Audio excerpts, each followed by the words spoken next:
Welcome back to Formula 4 Average. Today, the Chinese Grand Prix started with sprint qualifying, and there are some things to discuss. So, without further ado, let's discuss them. Here are the results, and of course, there are a couple of things which stands out. One of those things is that the last three teams, unfortunately, are Williams, Aston Martin, and Cadillac.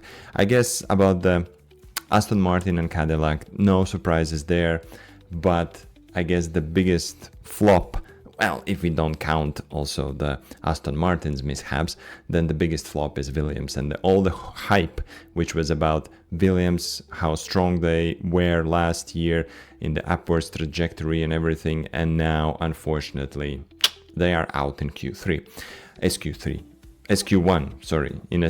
yes. But yeah, I hope that they will resurrect and they will climb the ladder, but it will not be, let's say, a simple and fast fix. So we need to wait for them to perform good. If we look at the rest of the field, I guess no huge surprises here from qualifying. I guess if you look at the top 10, it's sort of logical, I would say.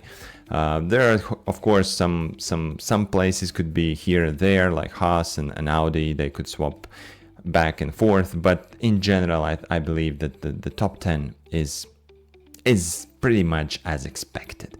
And here, from this top 10, of course, now we have to also mention that McLaren is back in a way.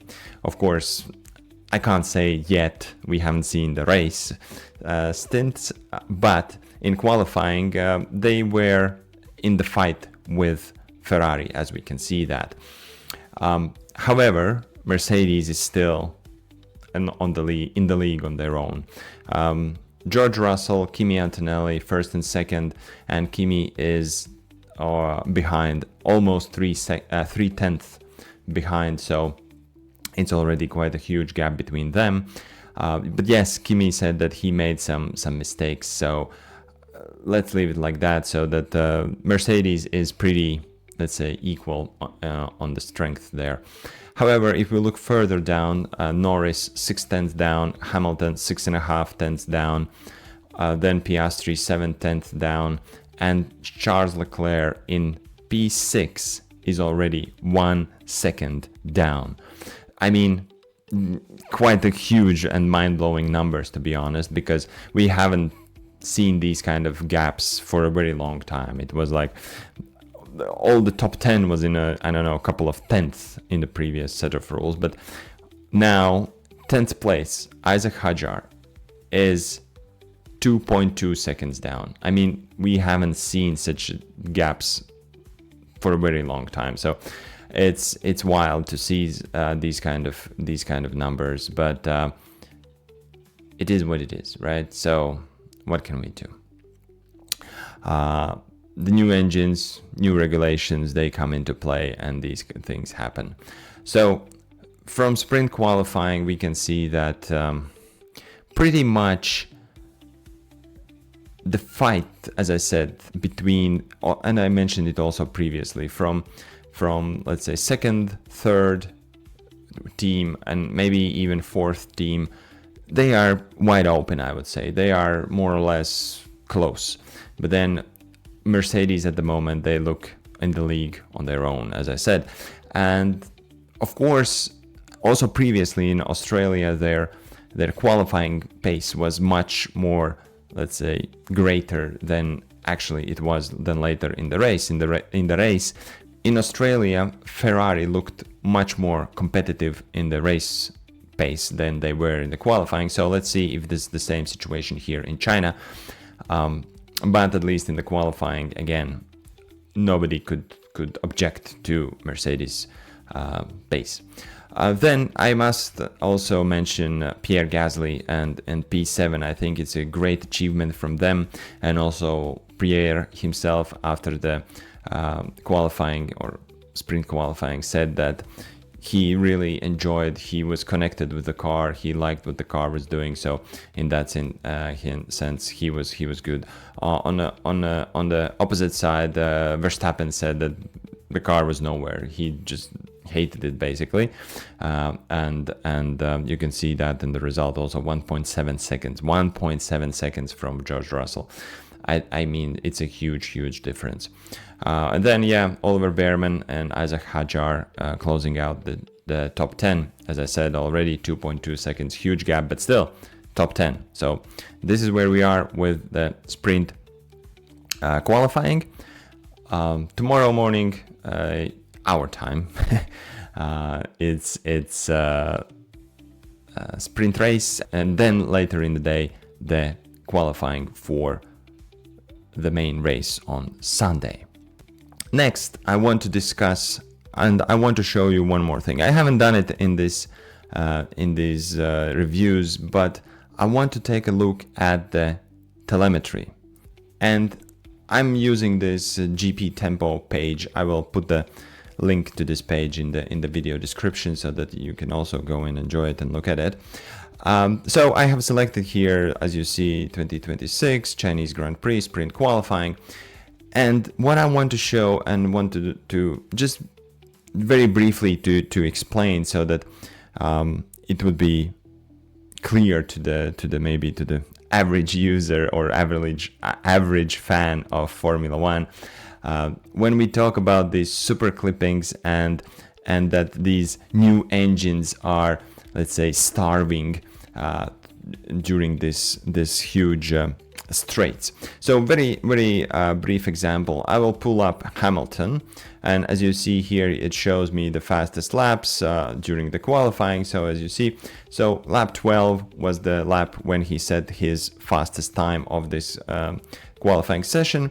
So I select that one and go to telemetry, and here it shows me very nicely different things. If I scroll down, so for example, speed in kilometers per hour, then the delta times. This would be interesting if I would compare two drivers, then you would see the delta between those drivers. Then the throttle application, the brake pressure, RPMs. Okay, DRS is not there, so let's not look at that. And then the gears, how the drivers are selecting gears. But what I want to look at and what I want to pay attention to is these two graphs. The first one, the speed and the throttle. So you see here in the China, we have this huge straight here, this long straight. I don't know how long it is exactly, but it's quite long, let's say.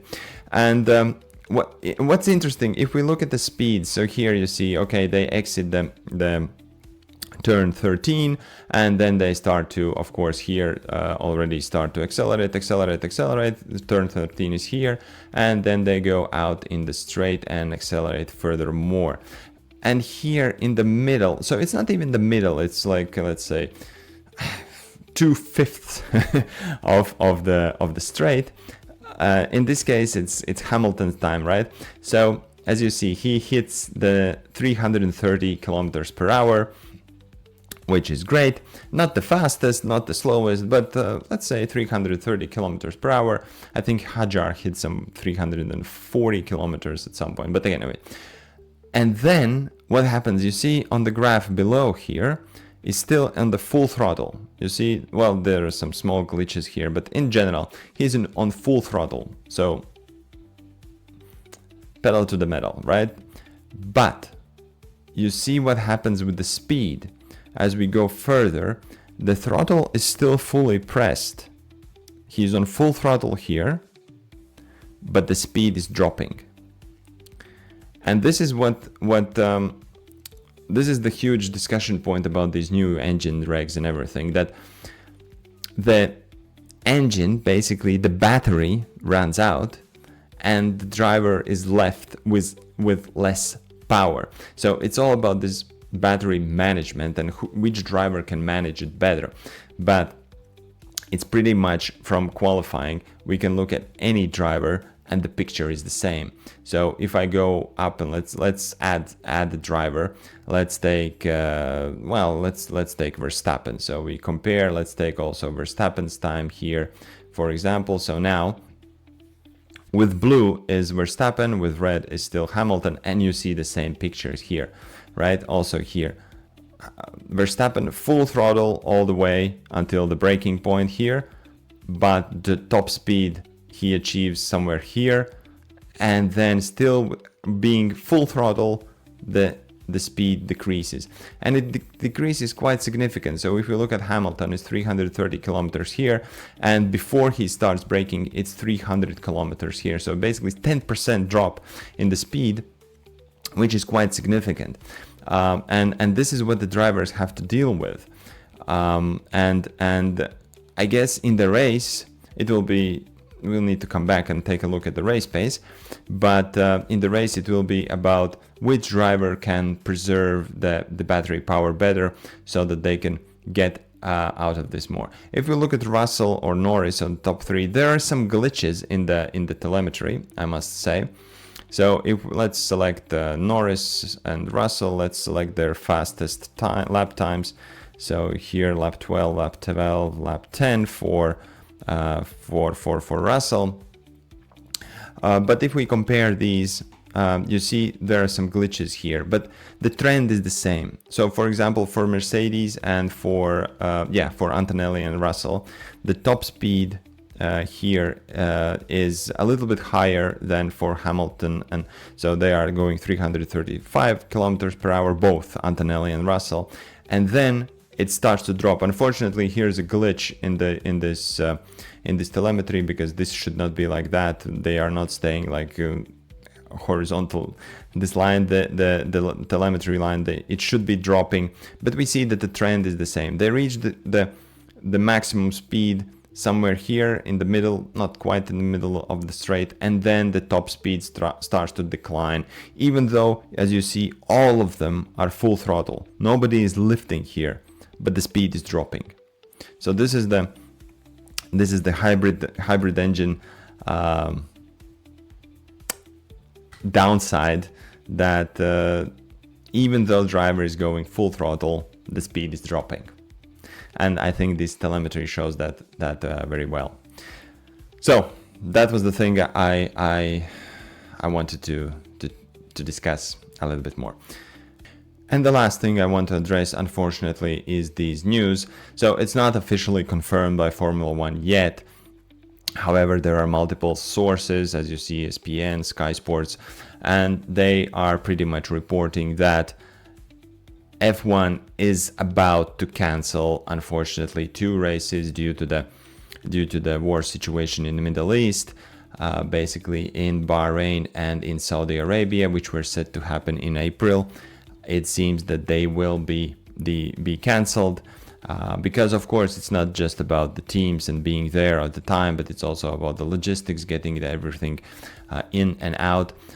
And yes, the Bahrain and Saudi Arabia are not directly involved in this conflict. However, we know that it's not a safe region at the moment, and they are not risking anything. And so the Formula One season will be shorter. No, it will not be shorter. There will be less races, so we will have a bigger gap during April. But that's the unfortunate situation. It's just information that broke today, and it seems that it will be confirmed tomorrow. So we'll see.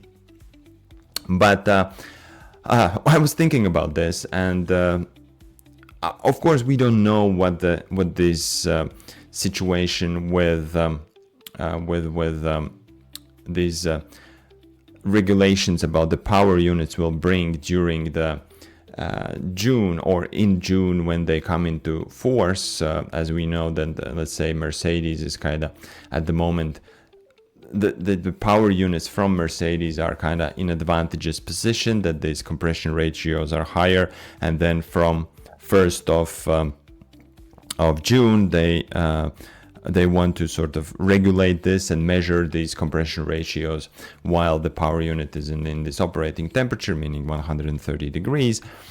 And I guess if the Mercedes powered cars had this advantage, and if it's really true that after 1st of June they will lose, let's say, this advantage, supposedly, allegedly, let's put it that way, then these 2 races, which now are cancelled in Bahrain and Saudi Arabia, they are pretty much, let's say, not playing in the hand of Mercedes, because they could use these 2 races to extend their lead more And now without these 2 races, they will not be able to do that as well.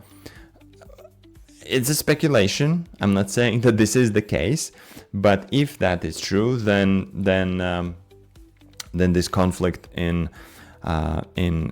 Middle East is bringing these kind of things into play. So regardless, we are here and we are today. We are looking forward for the sprint race and the main qualifying for tomorrow. So I'll be back with my review tomorrow. So thank you very much for today. Let's tune in for tomorrow's action. Thank you and bye bye.